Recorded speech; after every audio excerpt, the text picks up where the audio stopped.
All right, hey guys, welcome back. So today for the Coffee Tavern, we got another episode, but today was going to be a little something different. I know last episode I said we was going to talk about, I guess, what the whole Loki series was going and how it was going to end up. However, my co-host is busy right now, so we have Mia here with us today. So how you doing, Mia? Hi, I'm good. That's good to hear. So from what I've known from you for over the years, you're very intrigued with animals and you kind of, like you like taking care of them and you kind of got your own little thing going on YouTube. How's that going for you? It's going pretty good so far. That's good. That's good to hear. So I got a few questions for you today involving what being a veterinarian means to you and kind of how on questions of the animals you have. Is that all right? Yeah, that's all good. All right, good. First question I got for you is, so what makes you so intrigued with animals? My whole life, I always grew up with animals. So basically, it's the usual for me. It's normal to have a dog around, a cat around, or even a reptile. So basically, if I don't have an animal, I feel like something is missing in my life. So that is why I'm just so intrigued with animals, because I'm just used to always having them around. It's kind of so I kind of understand that. It's more of like a like companionship. You know what I'm saying? Like with Yeah, animals. definitely. Yeah, no, I feel that. Everybody at least needs like one pet in their life. You know what I'm saying? Yeah. Because pets are like, because when you think about it, animals, some people use animals for like therapy, but animals are like they're really in tune with us as well. For example, like some animals need us for therapy. You know what I'm saying? Like they can't express that to you, but they do that with like the emotions, how like they give off their body language. And it's kind of Mm-hmm. interesting how humans and animals can communicate with each other without having to actually speak the same language. You know what I'm saying? Yeah, definitely. I think it's super cool. And even like with the emotions part, like if you're sad, your cat's gonna like be around you or your dog. So they can just tell. And I think it's pretty cool. Yeah, it is kind of so. I remember when I had my dog Dutch, when I would be like down in the dumps, he'd come up next to me and he'd be like, "Yo, you good?" I'd be like, "Yeah, I'm straight." But yeah, that's actually really it's really interesting to me. So, what is your favorite animal and why? My favorite animal is definitely a bearded dragon, even though I was terrified of them at first. Bearded dragons are just really awesome and they're very unique pets. And I never would imagine myself having reptiles and owning this many. So definitely a bearded dragon. That's kind of what's up. So, how many bitter dragons do you have then? I have two right now at the moment. You have two. How much do they range at? Their price range, Yeah. okay, they can range from like a couple hundred to a couple thousand, depending on what kind of Golly. morph they are. Yeah, they can get pretty expensive. That definitely is a unique pet. I didn't think that was gonna cost that much. Well, then again, I'm tripping too because I got my dog from the shelter. So like my dog he was $50, and he was a Yeah. good spend. I ain't gonna hold you, but I did not know reptiles can cost up to like hundreds and thousands. Like that's something different. Oh yeah. I saw one time a crusted gecko, not even a bearded dragon. It was 10 grand for one of them. 10 grand. Like what's the life Yeah. expectancy on them though? They're 15 years for a crusted gecko and then about 20 years for a bearded dragon. All right. All right, that's kind of fair. All right, that's it's worth this price. Then a bearded dragon, like that's what I'm saying. Like, because that's some people they be buying animals and they be lasting like 5, 6 years. Like, I get where people come from. Like, they want this pet, they build a relationship with it. I understand that, but like for me, I want something that's going to last with me. You know what I'm saying? So Mm-hmm. yeah, like for example, my dog was born on my birthday. So like as I aged, he aged with me. You know what I'm saying? So like Yeah, it that is was so cute. yeah, it was a unique time with me and my homie. Now I also heard like bitter dragons, like or she was saying something about like the morse, like what is that about? So the morse, I have two orange morse, so that just means like it's an orange bearded dragon. There's the $1,000 and like more. That is like a paradox. So they could have white, yellow, they could be purple, not like a vibrant purple, but like a purple subtle undertone of purple. So just Mm, depending on the genetics that it has, that is basically the morse. all right, I see what you're saying. So like DNA. Yeah. All right, yeah, that makes a lot of sense. Do you see yourself making this as a career, like being a veterinarian and all that? Yeah, I definitely do since I'm taking the next steps and actually going to college and studying to be a vet.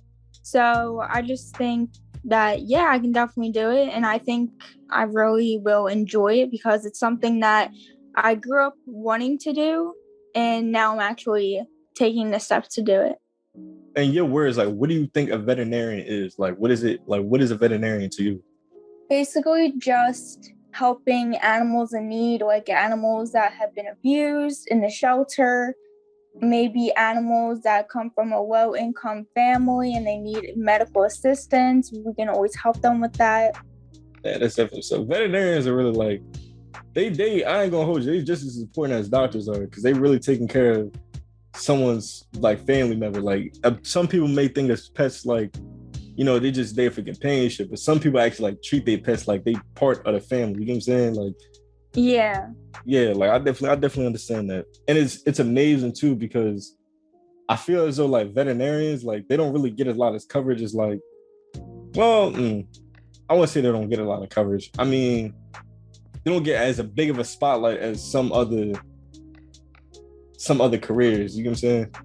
Yeah, definitely. I feel like vets, they're just like dog doctors, and some people might not see how much work goes into being a vet because it's like 8 years of school if you want to be a doctor, and it's just a lot. And then all of the stuff you have to do if there's emergencies, if there's a lot of patients that day, it definitely is a lot. And also with like, it's hard emotionally sometimes because if you have to put a dog down or like put a cat down, it can get like very emotional. Yeah, no, you gotta have a thick skin to certain things when it comes to being a doctor and a veterinarian. Like those are two careers that like you can't, what I'm saying, you can't buckle under like when it comes to pressure, you know what I'm saying? Yeah. How long does it take to become a veterinarian anyway? So I know it is 8 years for a doctor. I'm not too sure on what it is to become a vet tech, but it's definitely less than 8 years. That's what's up. But I see the dedication, I see the motivation. You gotta put in them years, you know what I'm saying? Get your certificate and all that. Yeah. That's definitely what's up.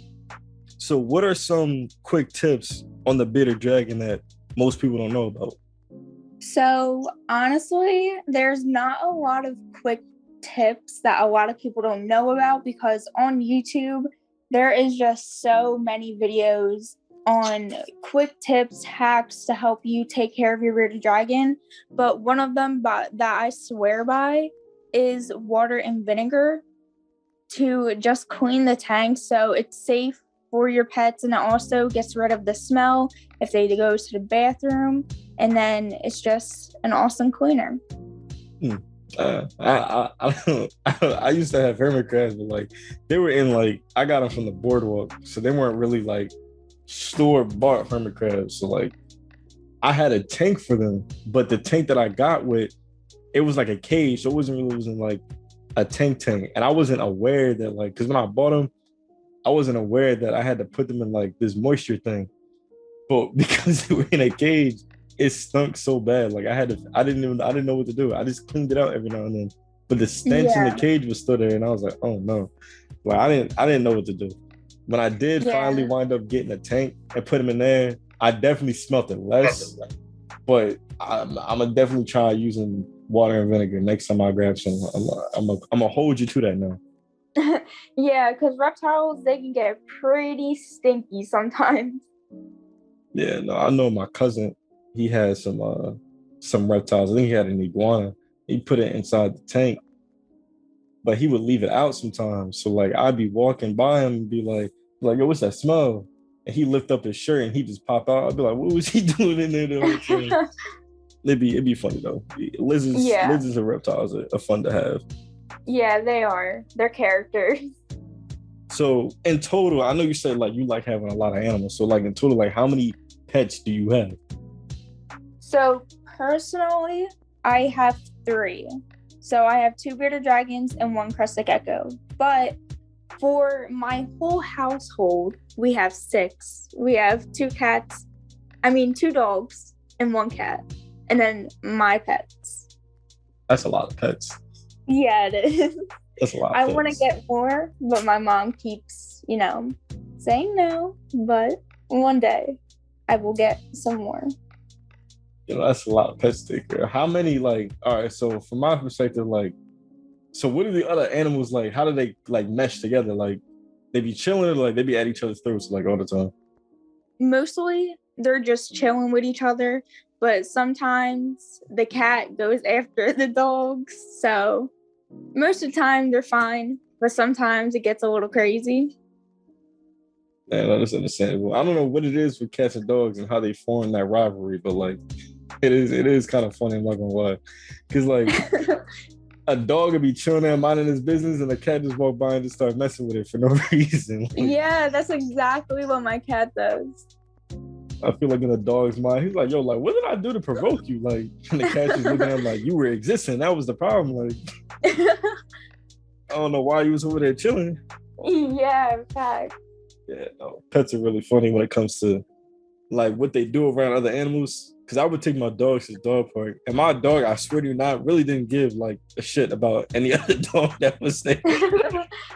He would just lay there on the ground and just be minding his business. He might, like, if another dog came up to him, he might like be like, "All right, what are you doing?" And the dog would be like, "Nothing, just see who you are and whatever." And he'd be like, "Yeah, go ahead, go somewhere."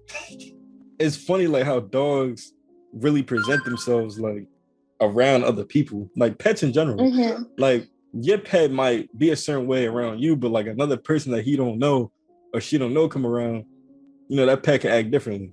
Yeah, definitely. I definitely see that in my bulldog. He is very protective of the house.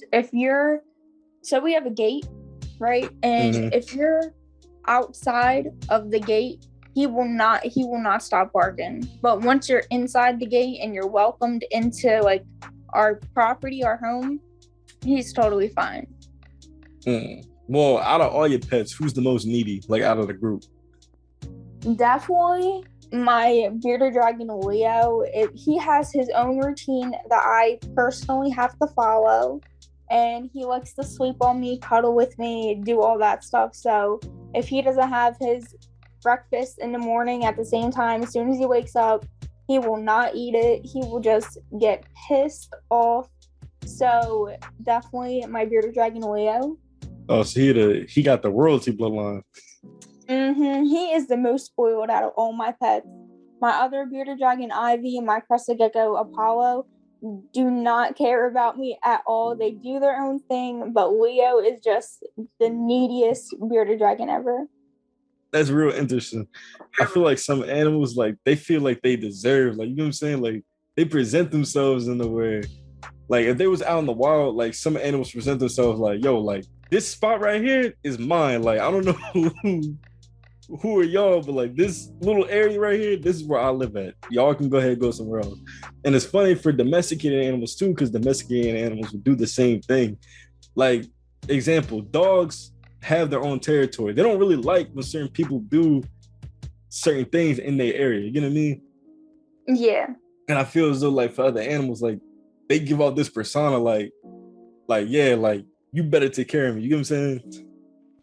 And that's funny that you mentioned that, because my cat actually has his own room, like a whole room just for himself that we don't use.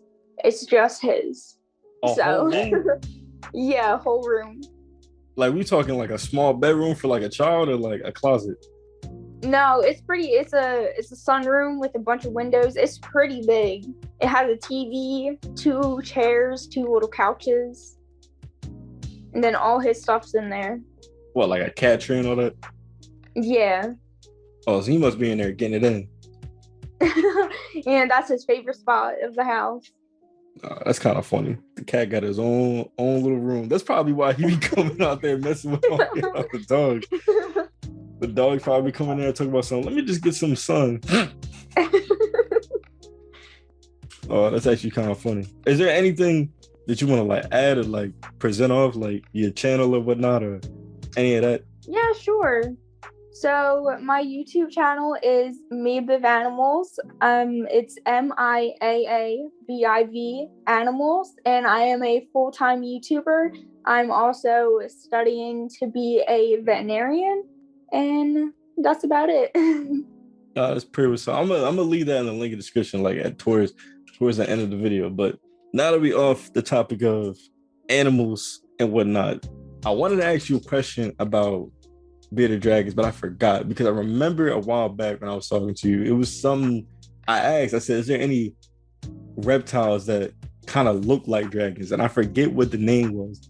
There's the frilled, I'm probably pronouncing that so wrong, but frilled dragon. It kind of looks like a bearded dragon, but it's like neck comes out and it's like you probably seen it before, and then it like pops out his neck and it's like a big like fan circle looking thing, and it just like they look scary. No, I'm gonna definitely have to look that up. But yeah, it was nice having you on, on the podcast. There's not a lot of Yeah, times I get thank to, you. bring, friends on here. But you know what I'm saying? It was nice having you on here and getting to discuss with you about your career and your passion for animals. Yeah, it was great. Thank you for having me. No problem. And like I said, everybody, I'm gonna leave all her credentials inside the link in the description below. The next episode, because we're raring towards the end of season 2, so we're about to kick season 3 off. I don't know exactly what I'm gonna do for season 3. I kind of want to do some different things as far as what we talk about and kind of what we're doing, if that makes sense. I know I'm gonna have different visuals. I know it took us a while to get the animation for the background for this one for season 2. We got a little bit late, but we got it towards the end of the season. Season 3, I don't know if I'm gonna do a commercial or not. I have to put something together. However, I'm Jaden. That's Mia. That's gonna be the end of episode 7.